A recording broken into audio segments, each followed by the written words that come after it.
My name is Nina White, and I'm a 28-year-old film school graduate. After film school, I moved to California to pursue a career in script writing. But since I moved here, it has been from one disappointment to another. It's been 5 years since film school, and I can't even boast of a short film. Many times, I have had to do hard menial jobs to pay for my cost of living in California, but I don't mind because I believe that my scripts will become really popular movies someday.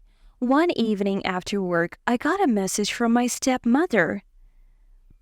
My daughter passed her exams. She's officially a doctor. Thank God. We finally have a successful child in the family. My mom died when I was barely a year old and my dad remarried just before I began college. I was happy for him because he had been alone for a long time. But I was happier that my new mom, Sarah, had a daughter too.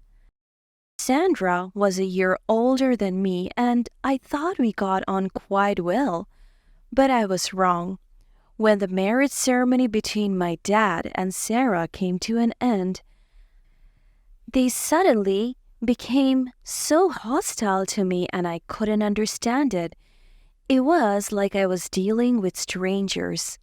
Several times I wanted to tell my dad, but I saw how much Sarah made him happy, so I decided to suffer in silence instead. It always had to be a competition between myself and Sandra. This is a lovely dish, Nina. It's the best tomato soup I've had in a while. I don't think so, Dad. It's a bit salty. You should try the fish sauce I made. My stepmother always made it worse. Sandra just had to be doing better than me. When I chose to go to film school, she didn't object to it because she thought of it as a useless career, and it was another opportunity for her daughter to be better than me.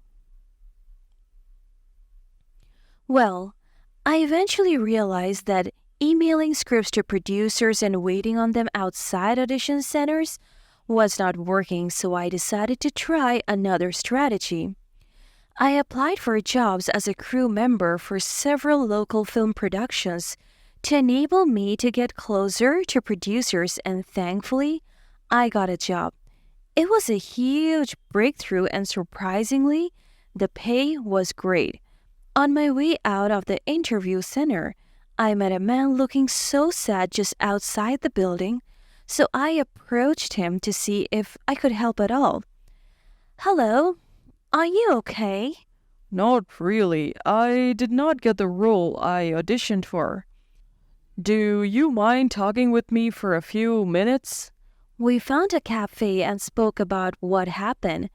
I also got to know a few things about him and I discovered he went to film school too, and his name was Leon. Leon and I exchanged contacts and over the next few days, we spoke very frequently.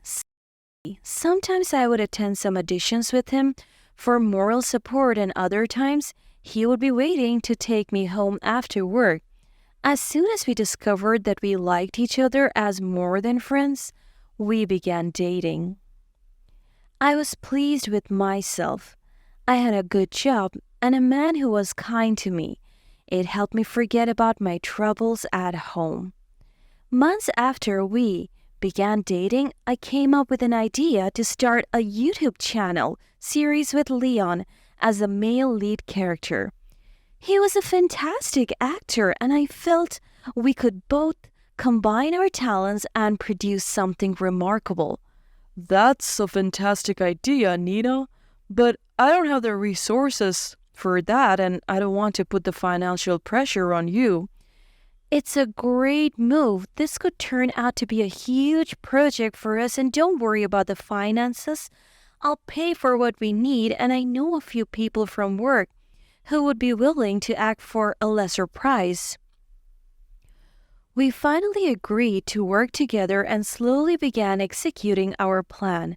We used our free time to shoot, and edit the series, and when we were done shooting, Leon decided to take me out for dinner to celebrate.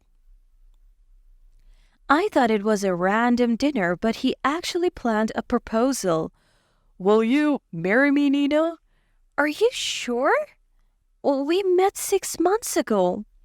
I love you so much, Nina, and it is obvious that we are meant to be together. Look how compatible we are. I accepted to become his fiancé because I felt the same way too. On our way home, Leon received a call. What? I got the job? I can't believe it. Yes, I'll be there tomorrow. After the call, he told me it was from a major film production company, and I immediately recognized what he was talking about. Leon got a job as the male lead of a bestseller book, which was going to be turned into a movie. This is good for us, Nina. I know we plan to begin posting our series next week, but we should probably pause on that. When I'm famous from this movie, it wouldn't be hard to get a lot of views on the series. You are right. That's actually a better plan. Oh my God. This is good news. I'm so happy for you. He went home to pack his bags and I escorted him to the airport the next day. Over the next 2 weeks, we communicated frequently and he always filled me in on whatever was happening on set, but gradually, our communication began to decline. I complained severally, but he always blamed work, which was very weird because I worked behind the scenes for several big movies, and it was never as busy as he claimed, but I chose to believe him because he had never lied to me in the past. One evening, he called. Hey, baby, they gave us a weekend break and I'm flying in to come see you. Also, you don't need to pick me from the airport. I can find my way there. His request was a bit funny, but I didn't pay it any mind because I was just excited to see him. During the weekend, he finally came. Leon visited me at my house because he did not think going out was a good idea. But that wasn't the worst that happened that day. I have to tell you something, Nina. Are you okay? The producers want me and my co-star to act like we are dating to promote the movie. That's silly. The producers I work with ask their cast members to do that all the time. Were they mad you said no to them? I didn't say no. I agreed because I thought about it carefully and realized how it would be great for publicizing the movie. I was heartbroken that he would even make that decision without me, but I also tried to make him understand that it was wrong to deceive the masses. I gave him several examples of big stars who kept their relationships and still remained popular. All you need is to be exceptionally great at your work and you would not need to cook up stories. He got really upset and stormed out of my house, warning me not to follow him, and he wouldn't pick up my calls either. But about a week later, he called me. The truth is, I like Ruby. I'm in love with my co-star. I'm sorry I wasted your time, but I cannot continue with this relationship.